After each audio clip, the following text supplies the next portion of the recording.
Well, that's quite a tough act to follow there, Darcy, but I'll do my best. I'm going to start off my presentation making you a promise, which is I'm going to make sure I challenge the translators up there, make sure they get paid for what they're doing here today. You heard about, over the course of the conference, there's a consistent theme of public and private partnerships. This panel in particular is focused on corporate responsibility, due diligence, and asking businesses to know their customers. Today I'm going to talk about a unique initiative developed in New York City that combines both corporate compliance and a robust public and private partnership.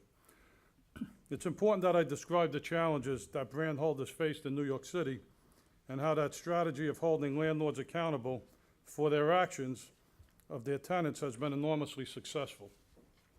Some of you may be familiar with New York City, particularly the Garment District, also known as the Fashion District. It's a neighborhood located in New York City, borough of Manhattan. It's a dense concentration of fashion-related uses given to the neighborhood. It's generally considered to span between 5th Avenue and 9th Avenue, from 34th Street to 42nd Street. It's been known since the early 20th century as the center for fashion manufacturing, fashion design in the United States. Unfortunately, in 2002, it was also known as Counterfeit Alley. Less than 1 square mile in the area, the neighborhood became home and the epicenter of the wholesale distribution of counterfeit goods. In 2002, no other U.S. city had a comparable concentration of wholesalers selling and shipping counterfeit product. The decline of the legitimate manufacturing sector and the rise of the counterfeit trade proved to be a serious problem for both the rights holders and New York City government. These once vibrant high-rise buildings became vertical flea markets. Every floor in numerous buildings were comprised of counterfeit goods from every industry you could imagine, from floor to ceiling. Despite the fact that hundreds of arrests were made and millions of dollars of counterfeit goods were seized, the problem continued to grow in magnitude. In addition, and you got to get a sense of these buildings in Midtown, these landlords were being paid $25,000, they call it key money. And what would happen is if you wanted to rent a cubicle, because really it's the size of about 15 by 20 room, you had to pay under the table $25,000 just to have the right to rent the room.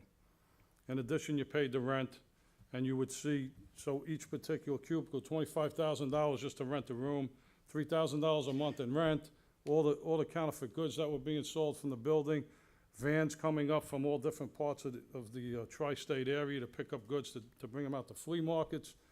UPS trucks that would be full, they'd be making 4 or 5 pickups a day to take goods out of the building. It was a tremendous problem. I spent a lot of years, as Paul mentioned, in law enforcement. I commanded a major case narcotic unit with the NYPD. One of the successful strategies we had were going after crack houses, in addition to arresting people, but going after closing these houses down, holding the landlords accountable for the people that were in there selling drugs. In 2002, I approached the mayor's office in New York City at that time with the support of a couple brands. At that time, I was with the Recording Industry Association of America, and we offered them a plan. And we said, look, let's go after these landlords. Because despite the fact that the police are doing a great job, despite the fact that their resources are stretched thin, they go in and they make arrests and there's 10 people behind them to just walk in and just continue to sell the goods. Unfortunately, in New York City, they go to jail overnight and then they're back out. So although at that time I looked great back at the recording industry, I could run back and say, gee, we arrested 100 people and we seized 500,000 counterfeit CDs, I wasn't really solving the problem. What we proposed was a zero tolerance policy which utilized the police, New York City Department of Finance, code enforcement, building inspectors, the fire department. They went into these buildings, they took a look at them. If the elevators didn't work properly, they fined the landlord. If there was garbage in front of the location that didn't get picked up, they fined the landlord.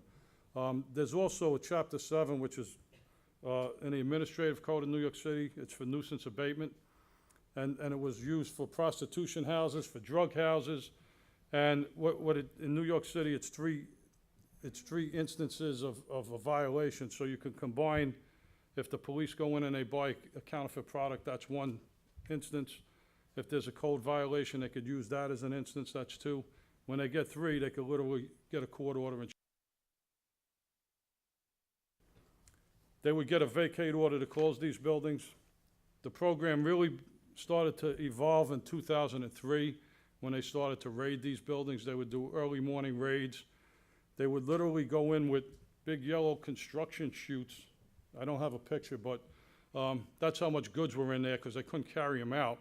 They would put those yellow construction chutes at the window, shove the counterfeit goods down there into a truck, and they would literally load up tractor trailer fulls just in one building to take the counterfeit goods out there.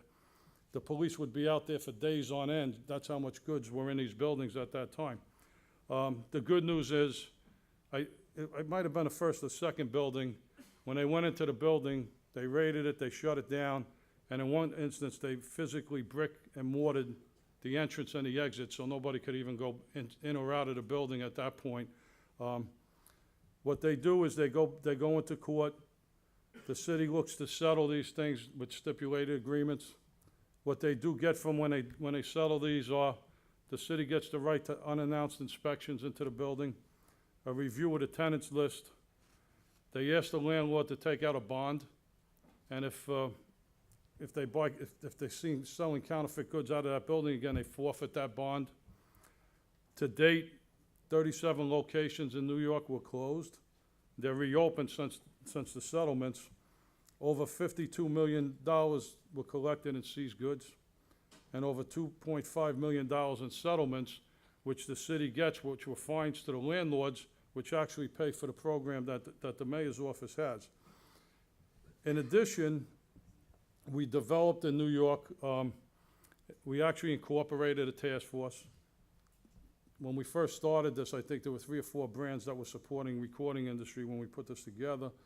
Now there's about 4